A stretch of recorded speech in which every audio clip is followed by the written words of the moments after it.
Scofflaws is a show about the history of crime, criminals, and the investigation thereof. There may be discussion of adult themes and generally icky stuff. Also, neither host is a legal professional, and this show does not contain any legal advice. Remember, crime doesn't pay.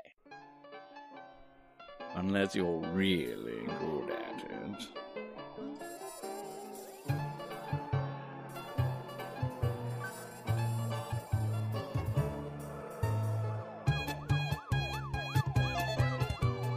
Hello, and welcome to Scofflaws, the history of law and disorder.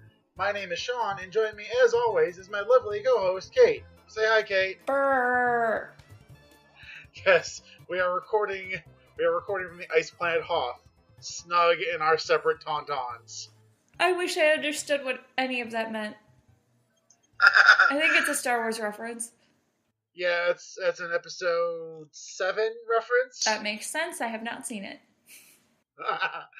I'll definitely add that one to the list. All of Star Wars. Yeah, it's so cold that water froze on my windowsill this morning. It's so cold that I threw a boiling pot of water out my back door, and it froze into snow before it even hit the ground. I really want to do that. It was fun. We had to hold the dog so she wouldn't run in the back instantly. I did that in 2014 during the polar vortex. Oh. That was a fun one. That was back when I took the bus to work. That was back when I was in college and they didn't close school down. Yeah, I'm surprised my work closed today. But me too. It's also a state of emergency in Illinois right now. Oh, and Wisconsin. Yeah. Yeah, no, it's definitely a state of emergency in Wisconsin because they closed the bars. Yeah, they did. They didn't close the Starbucks, though. Not all of the Starbucks stores are closed. Most of them are still open. Oh, Jesus. So glad I don't work there anymore. Did you see that thing about the ex-CEO of Starbucks deciding he's going to try and run for president? Yes, I saw that. We've been Starbucks partners were privy to it for about 6 months before that announcement. And I'm just going to say this. I think it's stupid. Apparently a lot of other people think so too. We don't need another billionaire in the office. No. And he's going to run independent. Dude, you're not even going to make a freaking dent. No, not even Bernie Sanders could run independent. No, Bernie knows better than to run independent. But let's talk about something more fun than politics. Let's talk about a serial killer. Yes. Which one are we talking about today? Well, we had so many to choose from. All of the Netflix documentaries. But I decided I wanted to take it way back to what is considered America's first known serial killer, H.H. Holmes. Ooh, alright, let's talk about H.H. Holmes.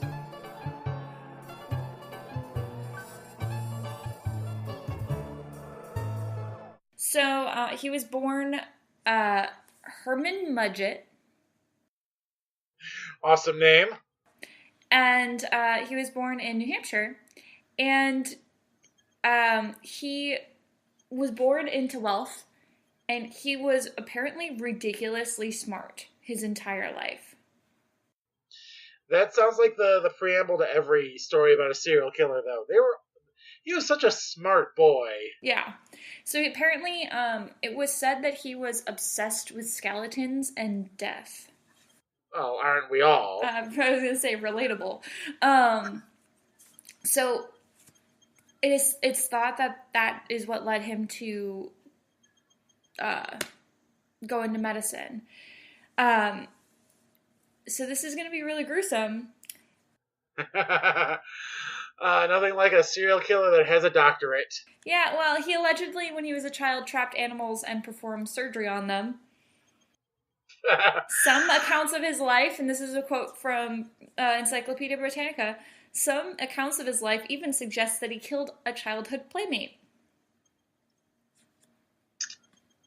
All right. Well, that's certainly a start to a prestigious medical career. Is unauthorized surgery on a fellow 10-year-old. Yeah. Well, so he graduated. He graduated high school at the age of 16. For frame of reference, he was born in around 1856, or excuse me, around 1861. And Okay. so he graduated high school at 16, and then changed his name. He changed his name to Henry Howard Holmes is what he changed his name to, but he gained fame as H.H. Holmes. Never mind the stint as the famous wrestler Triple H. Yeah, I'll pretend like I know what that means. Okay, it wasn't a joke worth the time it took me to pronounce the word wrestler. What the fuck is wrong with me? So, he studied medicine at medical school, Michigan Medical School, and he would steal cadavers from the lab. Well, haven't we all been there?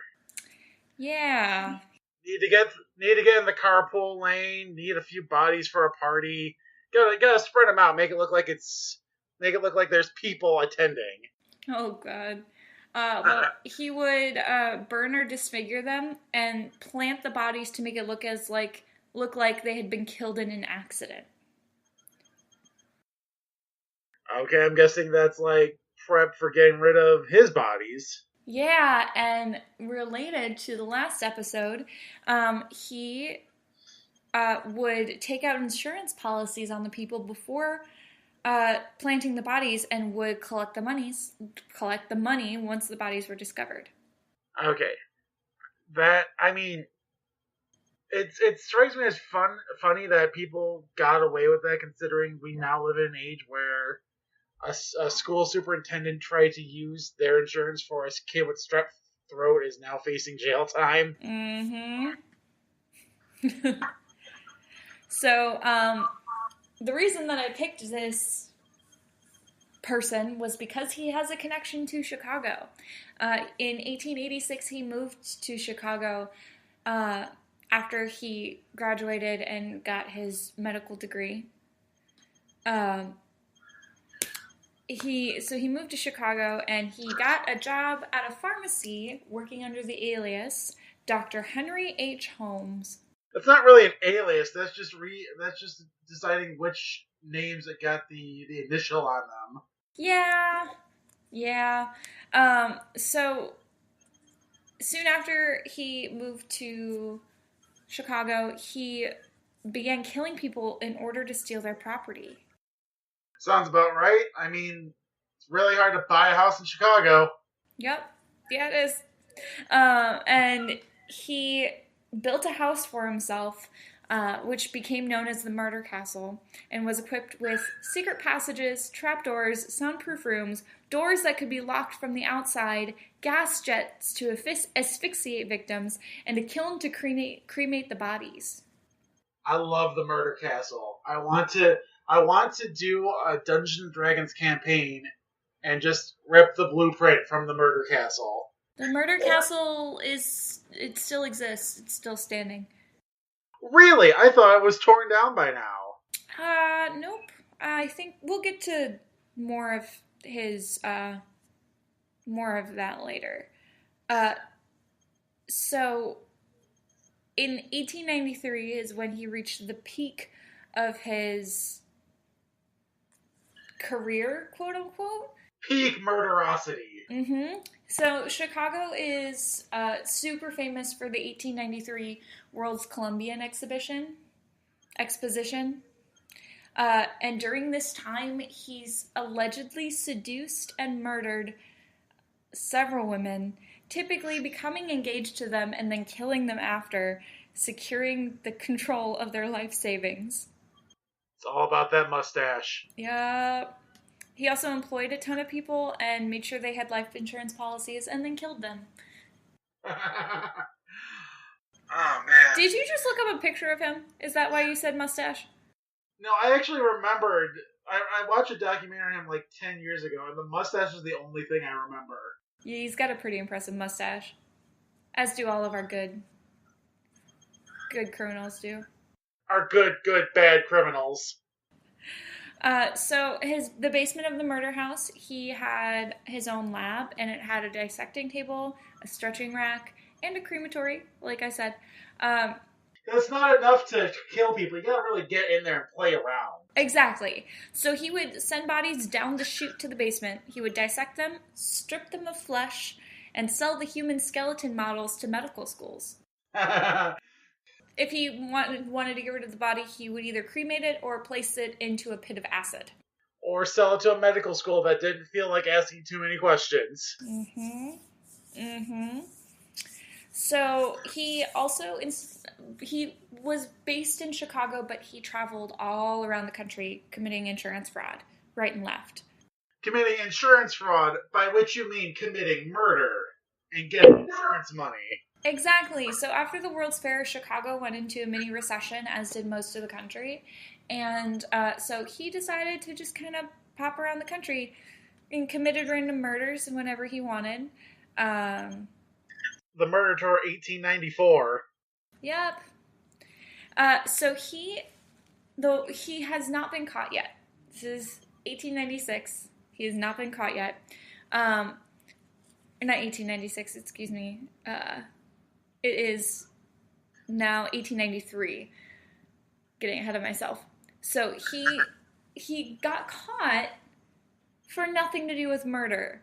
He was arrested for stealing horses from Texas and shipping them to St. Louis. It's a real Al Capone tax evasion sort of situation we have going here. So he decided to create a new insurance scam with his cellmate, who was Marion Hedgepeth. Hedgepeth. Marion Hedgepeth. Yes, dude, not a woman. No, I got that. I didn't think there was co-ed jails back then as there are now. There really aren't any now. Well, I know. I was saying if we don't have co-ed jails at this point, we definitely did have co-ed jails back then. That makes sense. So in this insurance scam, he was going to fake his own death. This is Holmes. He would fake his own death and then take out an insurance policy for $10,000 before faking his own death. And then he would give Hedgepeth $500 in exchange for a lawyer who could help him if any problems arose. Okay. Yeah, it's really complicated. Didn't work. And at this point, no knowledge of murderation has been discovered. Exactly. So he attempted the plan, but the insurance company didn't pay it out because they were suspicious. We have a lot of insurance claims under this H.H. Holmes guy. I wonder if we should start looking into those.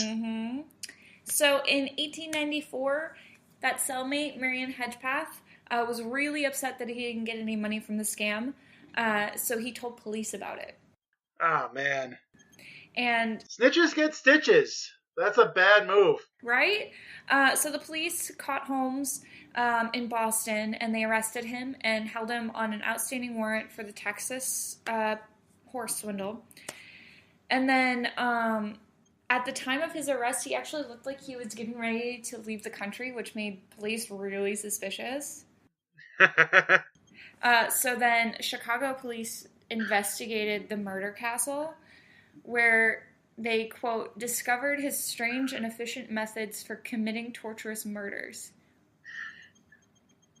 And then Hedgepeth hears about that and shits his pants to infinity. Exactly. So, dude, I thought we were just doing insurance fraud. This guy's killed like 100 people. So according to the Crime Museum website, it's an actual museum. It is a credible website. So the investigation spread throughout Chicago, Indianapolis, and Toronto. Wow. Police arrested him and convicted him of murdering, I can't pronounce his name, Peitzel, who I have no idea who that is. But he killed him and his children. But he was definitely murdered. Exactly. So he confessed to 28 other murders, but through investigation and missing persons reports, it's believed that Holmes is actually responsible for up to 200 murders in his lifetime. How bad do you have to be? I don't mean like in a matter of like being professional and being like good at what you're doing, but how much of an evil dick do you have to be that, yeah, these are the 28 I know I can't get away from, but you don't know about the other hundreds. Oh. So he was tried in Philadelphia for all these crimes, and he was sentenced to death, obviously. Before his death, he sold his story to the Hearst Corporation for $10,000. The people who ran the New York World. Okay, and hold on, that was when? Like, what year was that? 1895, 1896. He was killed in 1896. Or he was hanged. 1896. I'm checking to see how much that comes out to nowadays. That comes out to $269,000 plus some. Oh. So yeah, he sold his story for that much money that he would never use. He actually only confessed to 130 murders. That is not a sentence you say every day. He only confessed to 130 murders. But researchers now believe him to be responsible for over 200. Really going for that high score. Uh-huh. So also his murder castle, which was remodeled as an attraction and called the Holmes Horror Castle, was burned to the ground shortly before its opening. I feel like it's still around though. I have to think if it was still like around in like its original condition, I would have definitely gone there by now.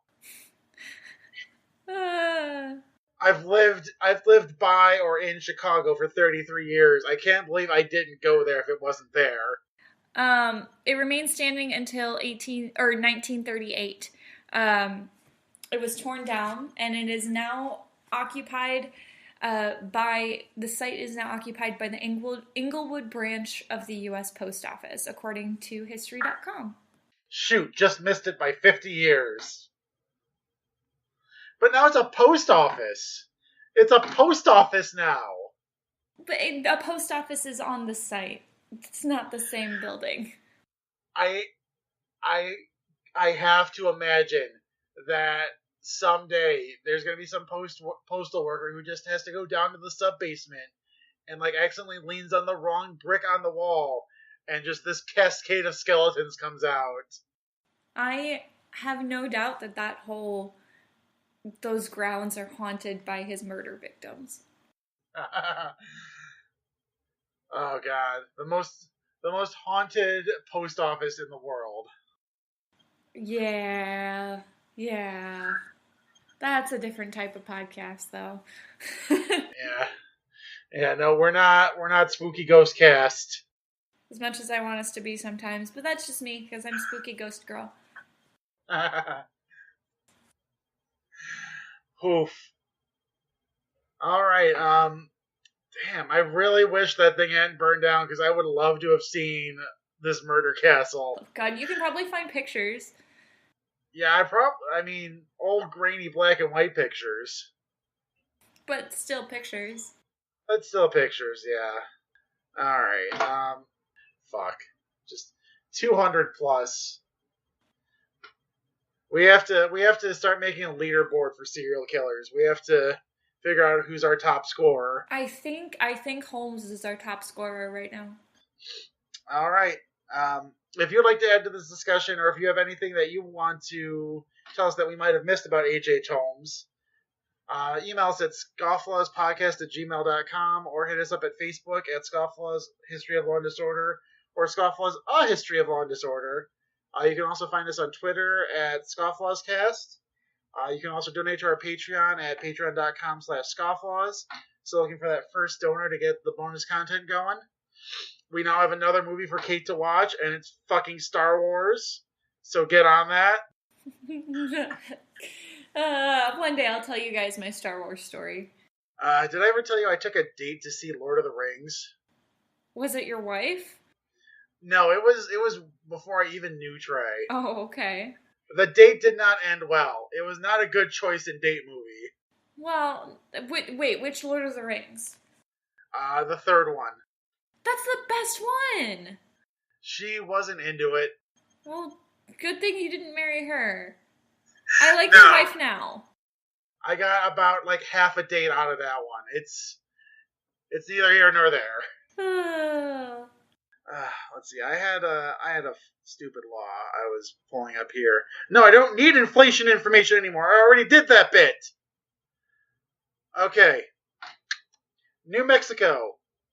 4 words. Idiots may not vote. I understand the origins of that law. Idiot was a term for anyone who was not mentally capable. It is part of the Constitution of New Mexico and was adopted in 1911. Yep, that would make sense then. Just sometimes phrasing is fun. Phrasing. Alright, well, this has been the Scofflaws, a History of Law and Disorder. My name is Sean, and this has been Kate. Say bye, Kate. I'm a popsicle. Yeah, my toes are too. Bye, all.